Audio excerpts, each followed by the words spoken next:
Dahil po sa turo nyo, Sir Lacson, maraming salamat po sa kursong Production of High Quality Inbred Rice and Seed Certification and Farm Mechanization.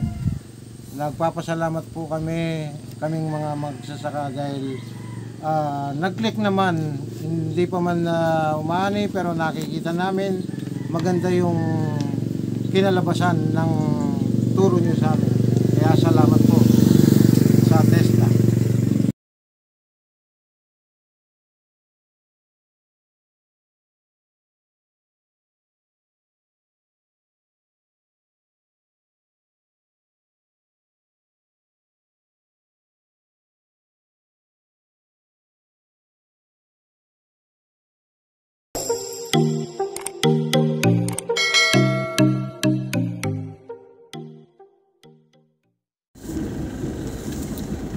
Isang mapagpalang araw po mga kaagri, mga kasaka, at itong araw po na ito ay nandito tayo sa barangay Gutad at kapanayamin natin ang ating naging estudyante para sa pag-aaral ng production of high quality inbred rice, seed certification and farm mechanization.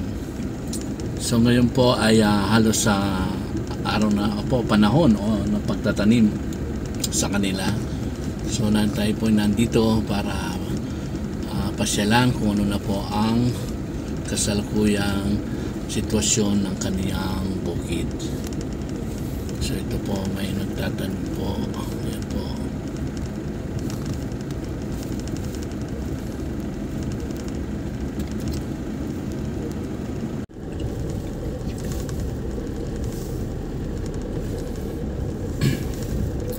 So dito na po malapit na po ang kanyang bahay dito at tawag dito bali sitio lang po ata itong sinasabi nilang street na to, kaya maliit ang daan at medyo liblib po ang kanilang mga lugar.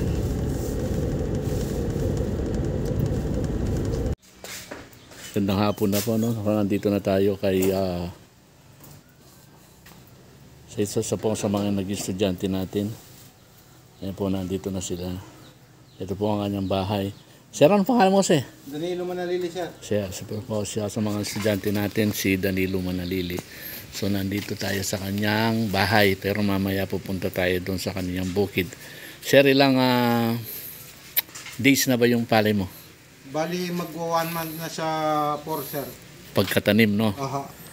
Okay. Sige, mamaya puntahan natin, sir. Sige po, sir. Ano kasi ang pangalan niya, sir? Sir, ako si Danilo Manalili,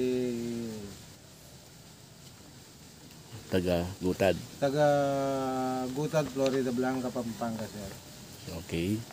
So si Danilo po isa sa mga naging estudyante natin dito sa E.D. Lacson, no? Agricultural Learning Center. Sir, ano po ang buhay nyo bago kayo nagsaka? Actually, sir, dati na akong magsasaka at magsasaka yung magulang ko. Ngayon po nangarap tayong magtrabaho sa ibang bansa, kaya nag-abroad po ako ng 18 years sa Saudi po, sa Saudi Arabia. Okay. So, anong panahon ka bumalik dito sa Pilipinas, sir? Sir, nag-exit po ako 2014, gawa ng hindi na maganda yung pinapakita ng kumpanya, kaya napilitan po ako bumalik at nagsaka ulit noong 2015. Nagsaka na ako dahil mayroon akong lupa na namana sa aking mga magulang. Okay. Okay. So, sabi mo, sir, bumalik ka rito 2015. 14, sir, December. 14. Kaya nag-start akong magsaka 15 na, 2015. Okay, 2015 na, no? Okay. Okay. So, 2015, tapos alos sa pagsasaka mo, sir, ang area mo ay, sabi mo, ay 1.7 sir. 1.7 hectares. Hectares, Okay. So, sa madalit salita, ang inaani mo sa iyong bukid ay minsan umaabot ng 80 to 90 per Hectare po. hectare. Apo. Okay. So, hopefully sir, sana sa mga natutunan nyo tumaas pa no, lalo ang iyong ani. Wala pong posibilidad na tumaas gawa ng malaking bagay po yung naitulong nyo sa pamamagitan ng pagtitipid na kailangan kung hindi na kailangan na mag-spray at yung tinuro nyo sa amin na pag-apply ng fertilizer. Okay. Yung halimbawa ngayon ay alam na ninyo kung ano ang mga tamang gagamitin na pataba o fertilizer, no sir? Sir, kaya nga po malaking pasalamat namin sa inyo dahil yung karunungan namin nadagdagan. Okay, maraming salamat din sir at siyempre isa po kayo sa mga naging estudyante natin sa ED Lacson, no? So actually nakapag-training kayo dito sa course natin ng production of high quality inbred rides, seed certification and farm mechanization, no sir, ng TESDA. So tayo po ay isa sa mga farm school sa Pampanga ng ED Lacson, no, Agricultural Learning Center. So sir, sa gobyerno ay nakakatanggap ka ba ng ating mga libreng seeds? Opo, nakakatanggap po ako ng libreng binhi, tapos fertilizer, tapos po meron pang financial assistance na binibigay ng gobyerno. Okay. Very good sir. At least kasama ka, no? Kasi yung mga nabibiyahan ng financial assistance ay yung mga 2 hektarya pababa. So ikaw ay merong 1.7. So kwalipikado ka bilang mabigyan ng mga financial assistance, no? So in short, dati wala naman tayong natatanggap ba? Ngayon Opo. Kaya nga po malaking pagbabago ngayon kasi bukod na sa napapadali na yung trabaho dahil gawa ng binigyan ng makinarya yung mga co-op, dahil membro ako ng co-op o asosasyon. Malaking bagay po ang natitipid namin at saka nakakasobra kami ng ani.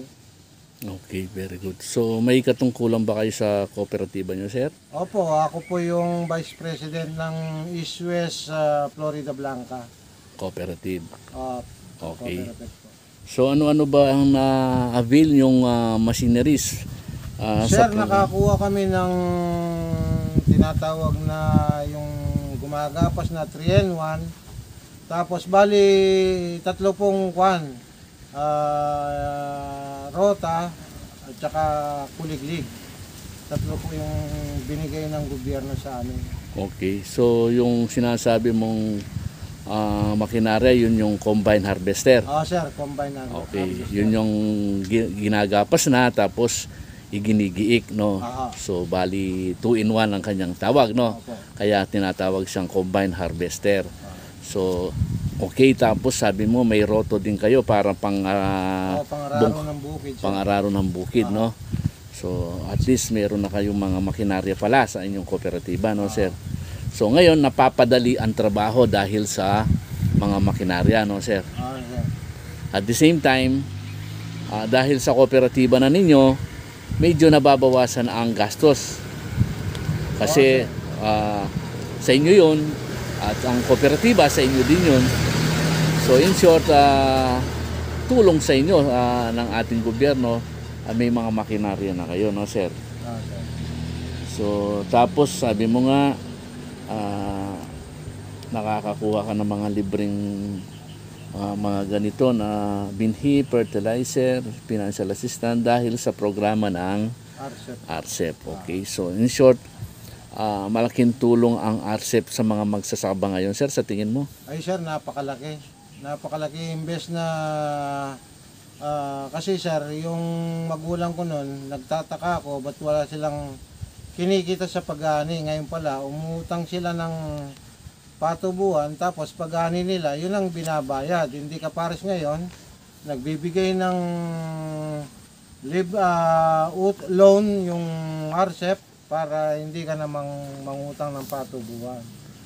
Kaya malaking bagay, sir. Ang RCEP, no? Sir, ang tulong ng RCEP. So, at least sa programa ng mga magsasaka, dahil sa programa ng RCEP, no, sir? So, okay. Dahil po kayo ay nag-aral sa ED Lacson Agricultural Learning Center, so isa rin po yun sa ating programa ng RCEP dahil magabayan kayo at madagdagan ang inyong mga kalaman sa pagpapalay. So, ano po ang masasabi nyo na naging isa kayo sa mga naging estudyante namin sa ED Lacson Agricultural Learning Center para sa pag-aaral ng Production High Quality Inbred Rice, Seed Certification, and Farm Mechanization. Unang-una po, sa pagtuturo nyo at sinaulo naman namin yung meron tayong e-check number 1 hanggang e-check number 9. Kaya yun po, in-apply namin at nagpapasalamat po kami kay Mr. Lacson, Ed Lacson, at sa TESDA na nagkuhan po sa amin para mag-aral ng larangan ng magsasaka. At, Sa pagpapalay, no? Opo, sa pagpapalay. Okay. Maraming salamat po, Sir Lacson. At malaking bagay po ang natutunan namin sa pag-aaral. Dahil po sa turo nyo, Sir Lacson, maraming salamat po sa kursong Production of High Quality Inbred Rice and Seed Certification and Farm Mechanization. Nagpapasalamat po kaming mga magsasaka dahil nag-click naman, hindi pa man umani pero nakikita namin maganda yung kinalabasan ng turo nyo sa amin. Kaya salamat po sa test